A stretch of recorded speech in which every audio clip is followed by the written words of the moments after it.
Hello friends, welcome to smile talk paramedical channel. ಯಾರೆಲ್ಲ ಅಭ್ಯರ್ಥಿಗಳು BCM hostel ಸಲುವಾಗಿ ಕಾಯ್ತಾ ಇದ್ರಿ, ಸ್ಪೆಷಲಿ ಇದು ಪ್ರೊಫೆಷನಲ್ ಕೋರ್ಸಿಗೆ ಬಿಟ್ಟಿರುವಂಥದ್ದು. ಇದರಲ್ಲಿ ಎಲ್ಲ ಮೆಡಿಕಲ್ ಕೋರ್ಸ್ಗಳು ಬರ್ತವೆ, ಪ್ಯಾರಾಮೆಡಿಕಲು, GNM ನರ್ಸಿಂಗು, ಈ ಒಂದು ಇಂಜಿನಿಯರ್ ಕೂಡ ಇದರಲ್ಲಿ ಬರ್ತದೆ. ಇದು ಪ್ರೊಫೆಷನಲ್ ಕೋರ್ಸ್ಗಳು ಇರುವಂಥದ್ದು.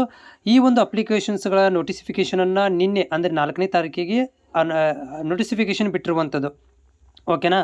ಆದರೆ ಅಪ್ಲಿಕೇಶನ್ಸ್ ಇನ್ನೂ ಅಪ್ಡೇಟ್ ಆಗಿಲ್ಲ. ಅಪ್ಲಿಕೇಶನ್ ಲಿಂಕ್ ಅಪ್ಡೇಟ್ ಆಗಬೇಕಂತಂದರೆ ನಿಮಗೆ ಅದು ಏನಪ್ಪ ಅಂತಂದರೆ ನಾಳೆಯಿಂದ ಸ್ಟಾರ್ಟ್ ಆಗುತ್ತೆ ಅಪ್ಲಿಕೇಶನ್ಸ್.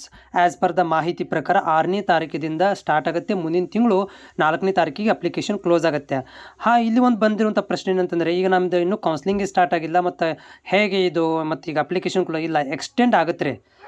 ಮಿನಿಮಮ್ ಡ್ಯೂರೇಷನ್ಸ್ ಕೊಟ್ಟಿರುವಂಥದ್ದು ಮಿನಿಮಮ್ ಇಷ್ಟು ಡ್ಯೂರೇಷನ್ ಅಂತ ಕೊಡ್ತಾರೆ, 1 ಮಂತ್ ಡ್ಯೂರೇಷನ್ಸು. ಮುಂದೆ ಏನಾಗುತ್ತೆ ಅಂದರೆ ಎಕ್ಸ್ಟೆಂಡ್ ಆಗ್ತಾ ಹೋಗುತ್ತೆ. ಮತ್ತು ಮುಂದೆ ನೀವು 20 ಡೇಸು 1 ಮಂತ್ ತನಕ ಮತ್ತೆ ಎಕ್ಸ್ಟೆಂಡ್ ಕೊಡ್ತಾರೆ. ಹಂಗಂತೇಳಿ ಇದೇ ಪರ್ಫೆಕ್ಟ್ ಇದೇ ದಿನಾಂಕದಲ್ಲಿ ಕ್ಲೋಸೇ ಮಾಡ್ತಾರಂತಿಲ್ಲ.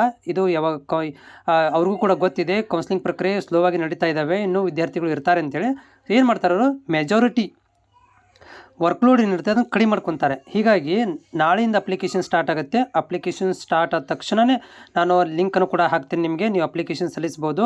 ಆದರೆ ನೀವು ಅದಕ್ಕಿಂತ ಮೊದಲು SSP IDಗಳನ್ನು ಕ್ರಿಯೇಟ್ ಮಾಡಿ ಇಟ್ಕೋಬೇಕಾಗತ್ತೆ. ಸೊ SSP ID ಅಂದರೆ ಹೆಂಗೆ, ನಿಮ್ಮ ಇಲ್ಲಾಂದ್ರೂ ನೀವು ಅಪ್ಲಿಕೇಶನ್ ಹಾಕ್ಬೋದು, ತಾನೇ ಅಲ್ಲಿ ಕ್ರಿಯೇಟ್ ಮಾಡೋ ಆಪ್ಷನ್ ಕೂಡ ಸುರಿಸುತ್ತೆ. ಬಟ್ ಇವಾಗ ನೀವು ಫ್ರೀ ಇದ್ದೀರಂತಂದರೆ ನೀವು SSP ID ಎಲ್ಲಿ ಮಾಡ್ಕೋಬೇಕಾದ್ರೆ ಇಲ್ಲಿ ತೋರಿಸ್ತೀನಿ ನೋಡಿ.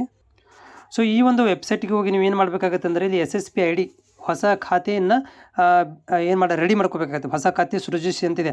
ಇಲ್ಲಿ SSP ID ನಿಮಗೆ ನಿಮ್ಮ ಆಧಾರ್ ಕಾರ್ಡ್ ಲಿಂಕನ್ನು ಮಾಡಿಕೊಂಡು ಒಂದು SSP ID ಅಂತ ನಿಮಗೆ ಮೆಸೇಜ್ ಬರುತ್ತೆ.